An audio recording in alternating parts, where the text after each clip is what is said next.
Ito po ang venue. Nandito na po sila Sister Nora, Sister Training, saka Sister Annalisa na kasama ko. Sila yung mga tatlong dalaga ng ating church na napakasayang sumama sa atin. Buti na lang mayroon tatlong sumama from UCBC.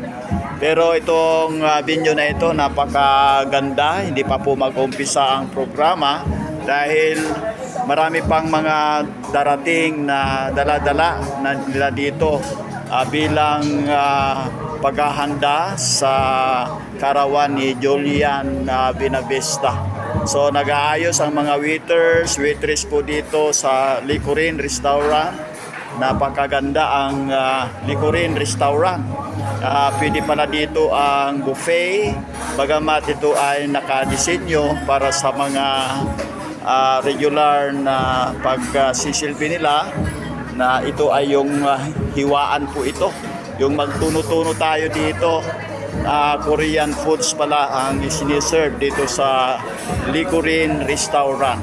Kaya maya-maya mag-umpisa na po ang programa para sa selebrasyon ng birthday ni Julian Binavista.